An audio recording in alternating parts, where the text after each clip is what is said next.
اب سمجھنا یہ ہے کہ قرآن پاک سیکھنے اور سکھانے کا تقاضا کیا ہے، اس کے جو تقاضے ہیں سیکھنے اور سکھانے کے، میں چاہوں گا اس پہ کچھ موتی عطا فرمائے۔ محترم، آپ کا سوال ٹھیک، انسانی فطرت سے بڑا قریب سوال ہے ٹھیک، اور اس پر غور و فکر کی جی ضرورت ہے۔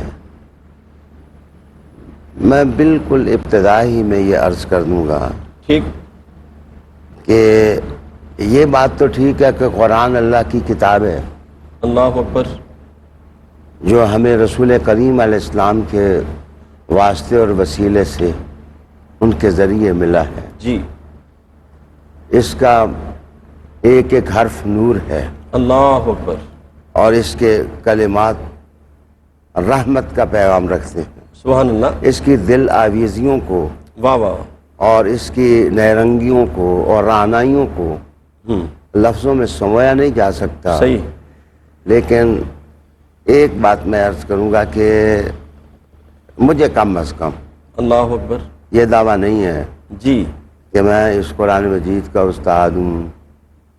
میرے خیال میں استاد بن کر بیٹھنے سے زیادہ ضروری ہے کہ ہم شاگرد بن کر بیٹھیں۔ اللہ اکبر، واہ واہ، اللہ کا کلام جو ہے، سبحان اللہ، اللہ کا کلام اللہ کی طرف سے ہے، جی اسی نے اس کی حفاظت کی ہے۔ ٹھیک ٹھیک، اس کے زیریں، اس کے زبر، اس کے حروف، اس کے لہجے، سب کچھ اللہ کی طرف سے اللہ ہیں اور محفوظ ہیں۔ بے شک، میں بالکل آغاز میں عرض کروں گا کہ میں جب قرآن مجید کی روشنی میں آ رہا ہوں تو میں استاد بن کر نہیں آ رہا ہوں، اللہ اکبر، میں تلمیذ اور شاگرد بن کر آیا ہوں۔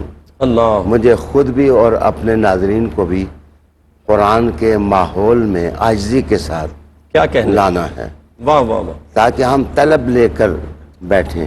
کیا کہنے، دیکھیں، استاد ہونا، معلم ہونا، جی تو قرآن نے کہا کہ الرحمن علم القرآن، معلم تو وہ خود ہے، سبحان اللہ، سبحان، تعلیم تو وہ خود دیتا ہے۔ بہت ساری غلط فہمیاں، مسٹیکس، جی کنسیپشنل جی، اس لیے پیدا ہوئی ہیں کہ ہم لوگ استاد بن کر بیٹھ گئے ہیں۔ اللہ اکبر، جب استاد بن کر بیٹھے ہیں تو ہم نے اپنے افکار کے حاشیے قرآن پر چڑھا کر اللہ، ہم نے انسانیت کو قرآن کا پیغام نہیں دیا ہے، جی وہ پیغام تو ہمارے اپنے ہیں۔ ضرورت اس بات کی ہے کہ ہم خلوص سے، سنجیدگی سے اور متانت سے ٹھیک، قرآن حکیم کا پیغام سمجھیں، سبحان اللہ، پڑھنا سیکھیں ٹھیک، اور اس کا معنی سمجھنے کی کوشش کریں۔ صحیح، دیکھیں، تفسیر جو ہے، جی قبلہ شاہ جی، تفسیر کا معنی یہ ہوتا ہے کہ کسی مخفی چیز کو آشکار کر دینا۔ ٹھیک ٹھیک، عام طور پر چہرے پر پردہ پڑا ہوا ہو تو اس پردے کو ہٹا دیں جی تو کہتے ہیں فسر فلان، سبحان کہ اللہ، فلاں شخص نے چہرے سے پردہ ہٹا دیا۔ یہ حقائق وہ ہیں جن کی طرف ہم آگے جا کر تفصیل سے بڑھیں گے صحیح، کہ قرآن میں تو کوئی چیز پوشیدہ ہے ہی نہیں، اللہ اکبر، وہ تو سورج کی روشنی سے بھی زیادہ ظاہر ہے۔ واہ تو واہ، پھر تفسیر کا مطلب کیا ہے؟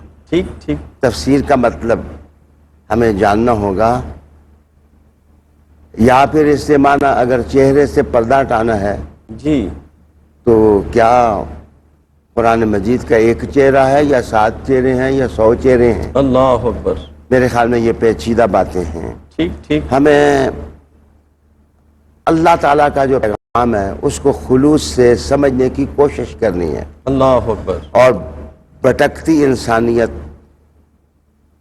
جو اندھیروں میں ڈوبی ہوئی ہے اللہ اکبر، اس کو روشنی میں لانے کی ضرورت ہے۔ ٹھیک، سب سے بڑا تقاضا جی قرآن حکیم کا یہ ہے کہ دینے والا، بانٹنے والا، اس نے تو اپنے حبیب صلی اللہ علیہ وسلم کے ذریعے سب کچھ دے دیا ہے، ٹھیک، ہمیں خلوص سے لینے کی ضرورت ہے۔ سبحان اللہ، سبحان اللہ، اس تقاضے پر اگر ہم کان دھر لیں کیا کہنے، تو ہمارے دور اور عصر حاضر کے 20 مسائل حل ہو سکتے۔ کیا کہنے، ناظرین آپ نے دیکھا قبلہ شاہ صاحب قبلہ نے فرمایا کہ میں طلب کے لیے جاتا ہوں اور میرے آقا کریم علیہ الصلوۃ والسلام جس کو رب کائنات نے خشک و تر کا علم عطا فرمایا، خشک و تر کا علم عطا فرمایا، الحمد سے لے کر والناس تک پورے قرآن کے اندر کائنات کی ہر چیز کا علم موجود ہے، لیکن اللہ پاک نے تعلیم کیا اپنے حبیب کو عطا فرمائی، پھر بھی کریم آقا اللہ کی بارگاہ میں یہی التجا کرتے ہیں ربی زدنی علما، اللہ کی بارگاہ میں یہی سوال کرتے ہیں کہ مالک میرے علم میں اضافہ فرما۔